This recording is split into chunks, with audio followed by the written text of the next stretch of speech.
Assalamualaikum warahmatullahi wabarakatuh. Untuk kesempatan kali ini kita akan membahas mengenai lembar kerja yang sudah diberikan di pertemuan sebelumnya tentang penerapan sifat koligatif larutan. Nomor 1, kemarin ditanyakan mengenai definisi dari sifat koligatif larutan. Apa yang dimaksud dengan sifat koligatif larutan? Jadi sifat koligatif larutan adalah sifat yang hanya dipengaruhi oleh jumlah zat terlarut dan tidak dipengaruhi oleh jenis zat terlarut. Artinya apa? Kalau berbicara mengenai rasa itu kan bergantung kepada jenis dari zat terlarut. Jadi kalau zat terlarutnya gula maka rasanya manis, zat terlarutnya garam maka rasanya asin. Jadi kalau rasa itu bukan termasuk sifat koligatif larutan. Sifat koligatif larutan adalah yang hanya dipengaruhi oleh jumlah zat terlarut. Baik, jelas untuk nomor 1. Kemudian nomor 2 ini menanyakan tentang macam-macam sifat koligatif larutan. Jadi sifat koligatif larutan itu ada 4 yang termasuk sifat koligatif larutan, yaitu yang pertama penurunan. Diperhatikan kata penurunan dan kenaikannya. Jadi yang pertama adalah penurunan tekanan uap larutan. Yang kedua adalah penurunan titik beku larutan. Yang ketiga adalah kenaikan titik didih larutan. Dan yang keempat adalah tekanan osmosis. Untuk nomor 3, kita lihat pertanyaannya adalah titik didih larutan lebih tinggi daripada titik didih pelarut murni. Benar atau salah? Ya. Di pembahasan yang lalu itu kita gambarkan antara pelarut murni dengan larutan. Kalau pelarut murni berarti di sini hanya ada partikel pelarut saja. Jadi pelarut ini kalau dipanaskan maka dia lama-kelamaan akan mendidih, berpindah dari fase cair ke fase gas. Suhu di mana cairan ini ketika mulai berpindah ke fase gas itulah yang disebut dengan titik didih. Ya. Nah, kalau bentuknya adalah larutan, berarti di sini ada campuran antara partikel pelarut dengan zat terlarut. Ketika dipanaskan yang terjadi sama, pelarutnya akan berpindah ke fase gas. Namun ini lebih sulit karena di sini terdapat partikel zat terlarut yang akan menghalangi pelarutnya untuk berpindah ke fase gas. Otomatis di dalam larutan, karena ini lebih sulit untuk berpindah ke fase gas, maka di dalam larutan ini dia akan mendidih pada suhu yang lebih tinggi daripada pelarutnya. Jadi titik didih larutan lebih tinggi daripada titik didih pelarut murni. Oleh karena itu, di kasus nomor 3 ini jawabannya adalah benar. Oke, kita lanjutkan. Untuk nomor 4, pertanyaannya adalah semakin banyak zat terlarut, maka titik didih larutan makin tinggi atau makin rendah. Ya. Kalau di pembahasan sebelumnya, di pertemuan sebelumnya, saya misalkan dengan memasak sayur. Jadi sayur di sini sebagai zat terlarut. Nah, sebelum sayurnya dimasukkan, pelarut murninya atau airnya dididihkan dulu. Jadi titik didih setelah airnya mendidih, barulah sayurnya dimasukkan. Saat sayurnya dimasukkan, seolah-olah airnya berhenti mendidih. Ya, kenapa berhenti mendidih? Karena partikel pelarutnya atau partikel airnya terhalangi oleh zat terlarut ini. Seperti di kasus nomor 3 tadi, ya. Jadi mendidihnya lebih sulit karena dihalangi oleh partikel zat terlarut atau dalam hal ini adalah sayuran. Nah, apakah semakin banyak sayurannya atau semakin banyak zat terlarutnya, apakah titik didih larutannya akan semakin tinggi atau semakin rendah? Kira-kira bagaimana? Kalau sayurannya sedikit, ini hanya berhenti mendidihnya hanya sebentar saja, baru dia akan mendidih lagi.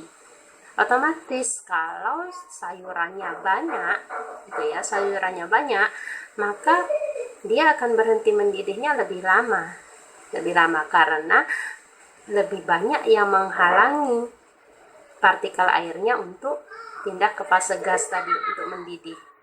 Ya, jadi untuk kasus nomor 4 ini jawabannya adalah semakin tinggi.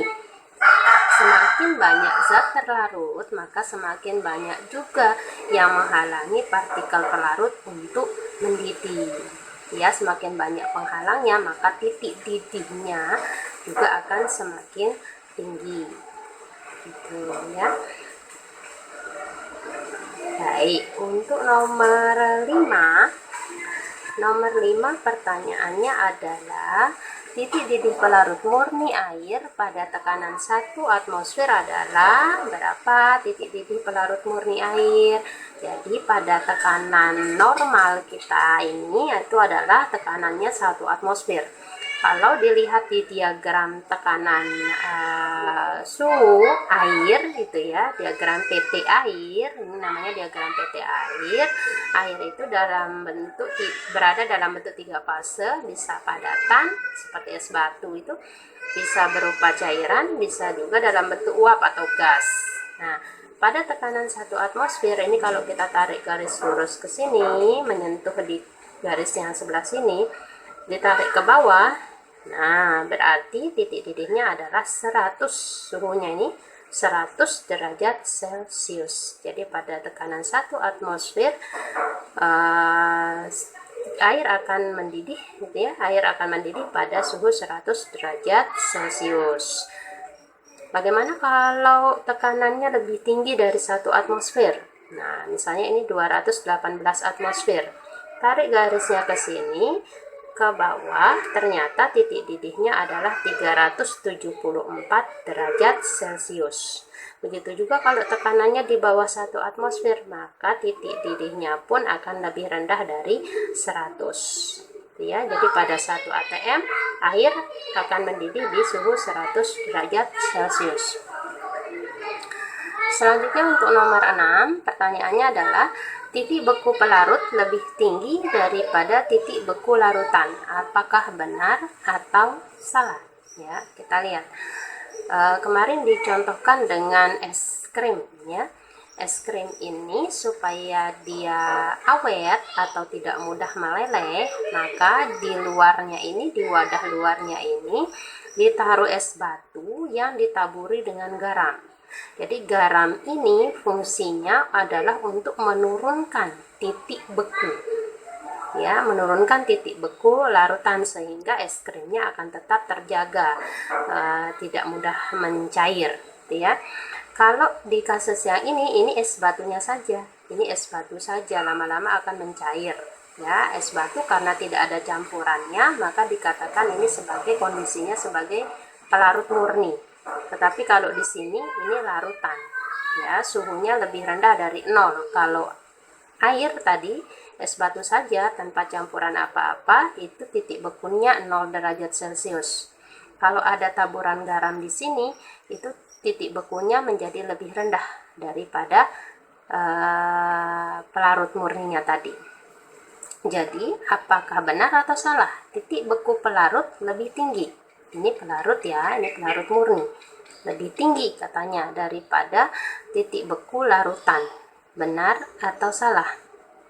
Yang ini 0, yang ini lebih rendah dari 0. Berarti ini lebih tinggi. Ini pelarut, berarti pelarut lebih tinggi titik bekunya daripada larutan. Sehingga jawabannya adalah, ya, jawabannya adalah benar. Karena adanya zat terlarut dalam larutan dapat menurunkan titik beku larutan. Jadi ini dia maksudnya. Adanya zat terlarut, adanya garam ini di dalam es batu ini, itu akan menurunkan titik beku larutan. Titik beku larutan lebih rendah. atau titik beku pelarut lebih tinggi. Ya, makanya ini jawabannya benar.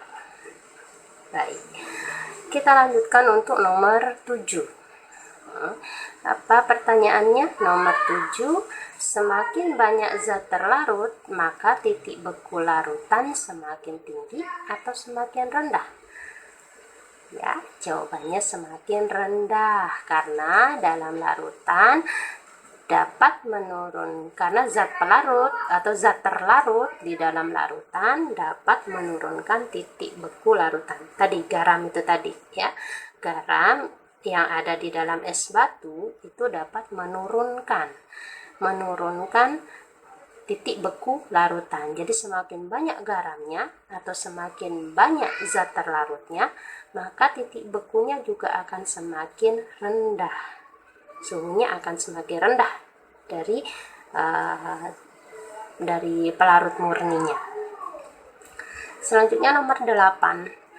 Nomor 8 ini pertanyaannya adalah titik beku pelarut murni air pada tekanan 1 atmosfer adalah, nah ini berarti kembali lagi ke diagram PT air.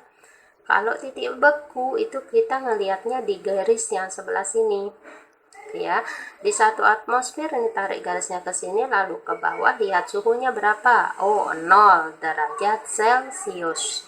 Jadi air pada 1 atmosfer itu membeku di suhu 0 derajat Celcius. Oke, itu jawabannya. Baik, untuk nomor 9 kita lihat kasusnya adalah diberikan 4 larutan A, B, C, dan D dengan jumlah pelarut dan jumlah zat terlarut berbeda-beda. Jadi pelarutnya adalah yang lingkaran kosong, yang lingkaran hitam adalah zat terlarutnya. Untuk larutan A, zat terlarutnya 2, ini zat yang B, zat terlarutnya 4, larutan C, zat terlarutnya 1, dan larutan D, zat terlarutnya 3. Pertanyaannya, urutkan keempat larutan tersebut dari yang tekanan uap larutannya paling tinggi. Jadi kita diminta mengurutkan dari yang tekanan uapnya paling tinggi. Kita lihat bagaimana konsep tekanan uap larutan. Jadi sama seperti proses mendidih, kita bandingkan antara pelarut murni dengan larutan. Ya, misalnya ini mie instan kemarin dicontohkan di pertemuan sebelumnya ya. Jadi kalau pelarut murni dipanaskan, maka partikelnya akan berpindah ke fase gas. Kalau ini ditutup, maka muncullah yang namanya tekanan uap pelarut murni. Demikian juga kalau larutan. Jadi di sini nanti partikel airnya akan berpindah ke fase gas dan muncullah yang namanya tekanan uap larutan. Tekanan uap larutan ini lebih kecil daripada tekanan uap pelarut karena partikel pelarut ketika akan berpindah ke fase gas itu dihalangi oleh zat terlarut. Ya, semakin banyak zat terlarutnya, maka pelarut ini akan lebih sulit pergi ke fase gas. Sehingga tekanan uapnya menjadi semakin kecil. Ya, jadi semakin banyak penghalangnya atau semakin banyak zat terlarutnya, maka makin sulit untuk pergi ke fase gas dan tekanan uapnya semakin kecil. Jadi yang 4 ini banyak zat terlarutnya paling banyak 4, larutan B itu tekanan uapnya paling rendah atau paling kecil. Mana yang paling tinggi? Ini diminta mengurutkan dari yang paling tinggi. Berarti yang paling tinggi tekanan uapnya adalah yang zat terlarutnya paling kecil, sehingga urutannya mestinya adalah C, A, D, B gitu ya. C, A, D, B. C adalah yang tekanan uapnya paling tinggi karena zat terlarutnya paling sedikit. Baik, kita lanjutkan ke nomor 10, nomor yang terakhir. Kasusnya adalah gampang, kalau yang ini hanya diminta definisi dari tekanan osmosis. Jadi bedakan antara osmosis dengan tekanan osmosis ya. Kemarin banyak keliru, ditanyakan apa itu tekanan osmosis, jawabnya osmosis ya. Jadi tekanan osmosis itu adalah tekanan yang dibutuhkan agar tidak terjadi osmosis. Osmosis itu sendiri adalah perpindahan partikel pelarut dari larutan yang encer, yang konsentrasinya lebih rendah, ke larutan yang pekat. Dia konsentrasinya lebih tinggi melalui selaput semi permeabel. Dia selaput semi permeabel ini adalah selaput yang ada di dalam sel. Baik. Itulah pembahasan dari latihan kerja yang diberikan minggu lalu. Semoga bermanfaat. Sekian, assalamualaikum warahmatullahi wabarakatuh.